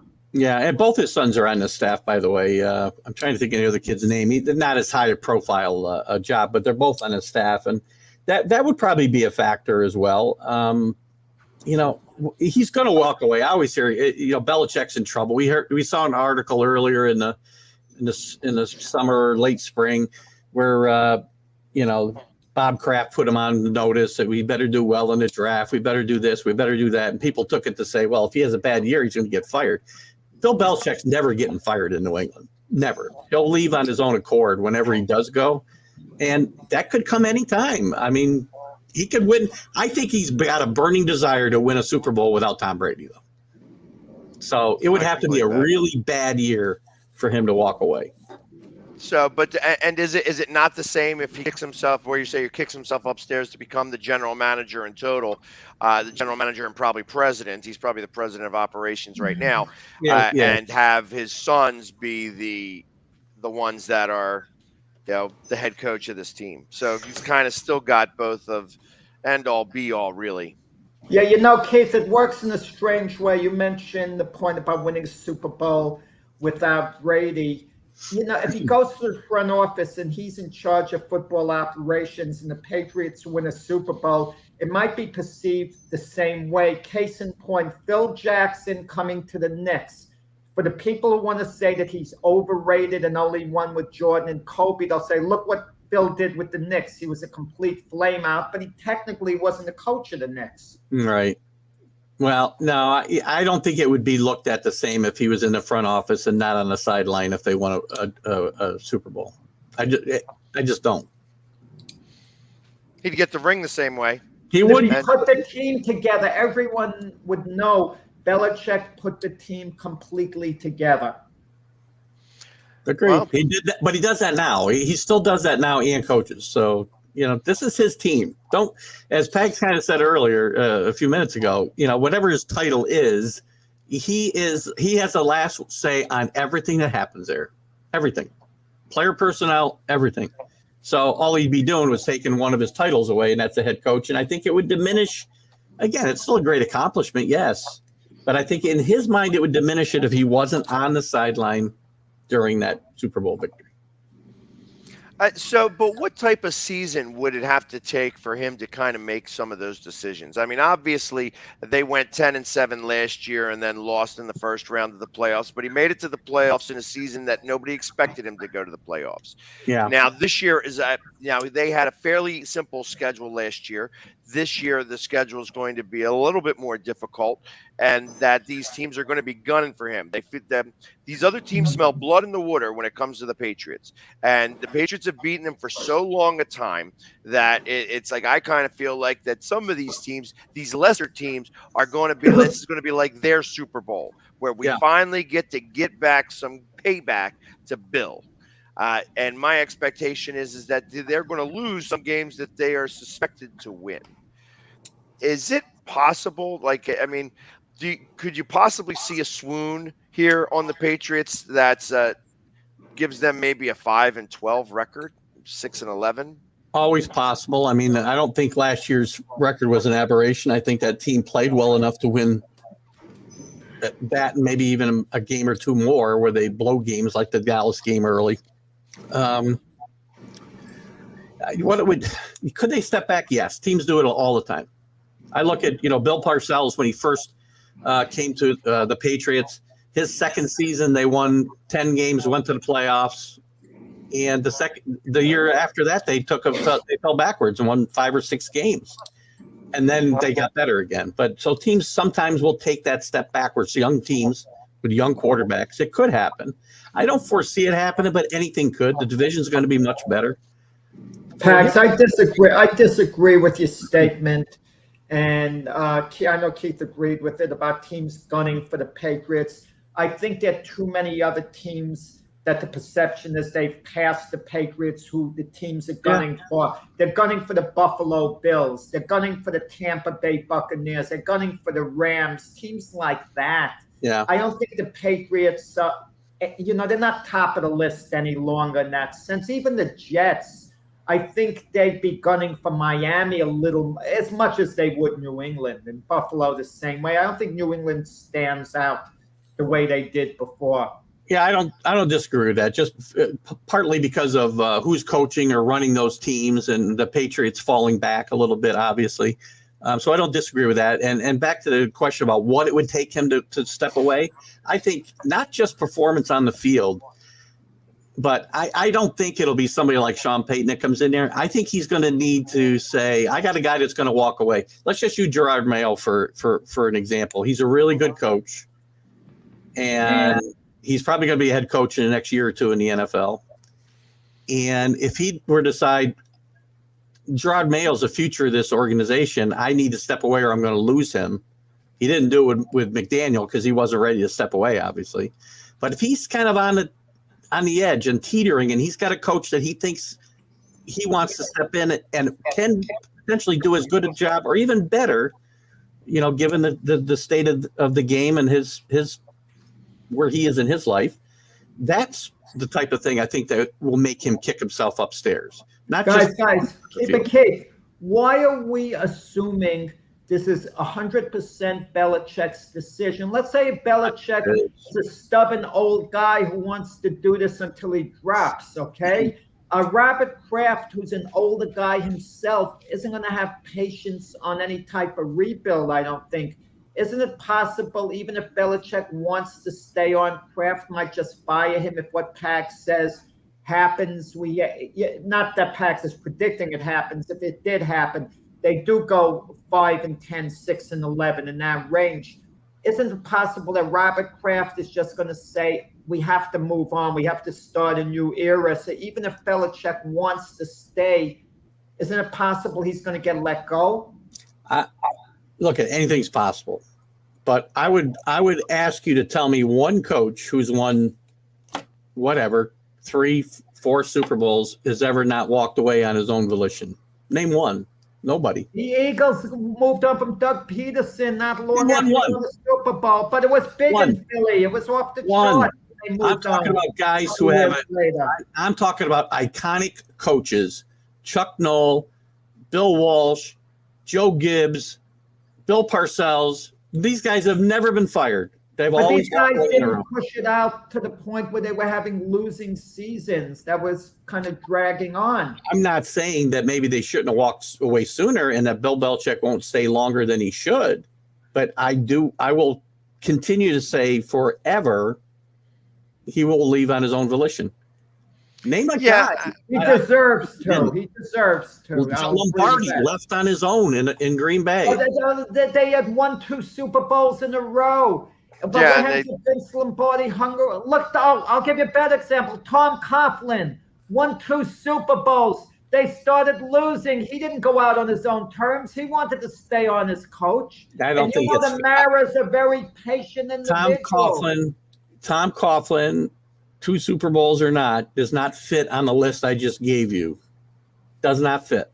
He doesn't fit with the Chuck Knowles. It is impressive. Tom Coughlin was part of the Giant family. Besides that, regardless, as I'm talking about iconic coaches, he doesn't fit on a list with Noll and Lombardi and Landry. Well, Landry got kicked out. I shouldn't use it. Landry got fired. Thank you. But remember, big caveat here. Change in ownership is what took him out. Landry would have walked away on his own if they didn't sell the team. So, and again, Coughlin doesn't fit on that list. Great coach. Doesn't fit on that list. Belichick does. Yeah, and here's the one question: What were the Patriots' records before Belichick got there? They had gone. Pete Carroll was the coach, and by the way, Kraft still says the worst decision he ever made was firing Pete Carroll. Interestingly enough, given whatever's happened after it, Pete Carroll was there. They'd gone to the playoffs his first couple of years, and then they fell. I think they were 8-8 when he got there, and his first year they were 5-11 during his first season. And that second season, things weren't going too well until Mo Lewis, who I will always thank for almost killing Drew Bledsoe. I don't want anything bad to happen to Drew Bledsoe, but Mo Lewis set a dynasty into motion. So, so they were struggling. They made the playoffs twice under Carroll, but went out in the first round. And they got progressively worse each year. And people wanted Belichick. You know, people forget. People in New England were not in love with Bill Belichick when he got here. That's because they hated him because he was with the Jets. Including me, yes. Including me. And then he went 5-11 that first year. And I was like, I told you so. And my buddy, we had season tickets still at the time. And you know what's amazing? The two decisions made in sports with coaches. Belichick could have been the Jet coach. Parcells had him there. He backtracked. And it was the best thing that ever could have happened to him, backtracking. If he went to the Jets, he would have been long fired by now without winning a Super Bowl. Same thing with Steve Kerr. Phil Jackson wanted him to take over the Knicks. He took the Golden State job instead. Had he taken the Knicks job, Steve Kerr would have been long fired and out of the league. And now he's going to be a Hall of Famer because of the championships at Golden State. It's interesting, like, when your coach has to make a decision, one or the other, how altering it could be. Yeah, the Knicks would have been far better off hiring Phil Jackson to coach the team. And I know he didn't want to coach, but they shouldn't have hired them to begin with. No, that was a bad move. But, you know, if he was going to put that team together, you might as well let Phil Jackson coach it. But the funny thing about Phil Jackson, maybe Knick fans should go a little easier on him because he was a member of their championship teams, their two championship teams as a role player. So let's kind of give him a little warmth because he was a player on the team. Yeah, I think it's been Knick fans have forgotten that whole era, I think. I mean, you know, they don't blame Phil Jackson. I'm surprised they didn't make him go coach. Remember James Dolan, when he hired Isaiah Thomas to run the front office and he put together just an atrocious team. When they fired Larry Brown after a horrible season, he said, you put this mess together, now you go coach it. Yeah. So he made Isaiah coach it. Right. Well, and that's obviously you saw how well that worked. Yeah, about as well as everything else James Dolan touches when it comes to the Knicks. Yeah, understood. But hey, listen, Keith, I appreciate you coming on, and we were able to get this all together in a last-second type of situation. So we appreciate you being fluid in your schedule. And I would say that we will see you hopefully on Sunday for a little bit to do some talking with Jim Jeffcoat and everything. I would say stay cool out there because it's hot all over. Yeah, I will not be doing my show outside Sunday because it's going to be like 100 here on Sunday. So yeah, it's only going to get hotter and hotter. It seems it's like if you're here, it's already up in the 90s. So yeah. It never seems to end. It's just getting warmer and warmer, at least this week. So definitely stay cool out there, and we will see you soon. You got to get people to fan you. Mac gets mad at me when I do this. I always got something to say on the way out. Mac, you got to hire people like Jack has to fan them all day long. There's people on the sides of them right now. I know there are. Well, I don't have it like the Caesar of boxing. So it's like the Julius Caesar of boxing over there. He could have all the fans and have the young ladies feed him grapes and such. I don't have it like that. I spent all my money on this house behind me. Yeah, it's looking good. That looks nice. Your house looks nice, Pack. Looking good. Yeah, I can show you. I could show you my backyard and my side yard if you'd like. Yeah, the backyard's even perfect. It's hold on, let me show you my whole backyard thing going on. Where are we at? Here we go. Here's my backyard. Oh, looking nice. Oh, wow. Yeah, you and Baker Mayfield together. Awesome. I mean, there we go. And then this is my side yard. Oh, so, nice. There we go. So we're doing it. We're doing it great, as normal. Don't sell that house. You got to listen to him play the piano come in. And that's what we heard this morning when we started the Start It Up show. He was playing the piano. Exactly. I'm like a regular Liberace. think the Eagles, I think the Philly sport teams all gave you a partial contract.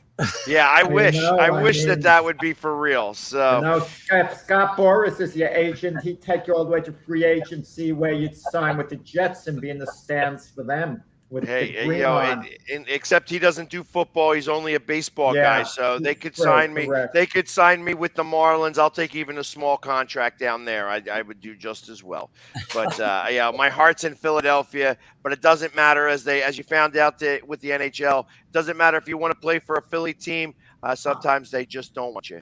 I'm going to be in Philly Sunday for the Briscoe Awards, a boxing function. So I'm actually going to be in Philly Sunday. I'm coming in for a cup of coffee, in and out, basically. Well, I would say enjoy the time here while you're in Philly. It's going to be hot on Sunday, so definitely stay hydrated. But we're at our 2-hour limit, so definitely everybody have a great weekend, and we will be back tomorrow.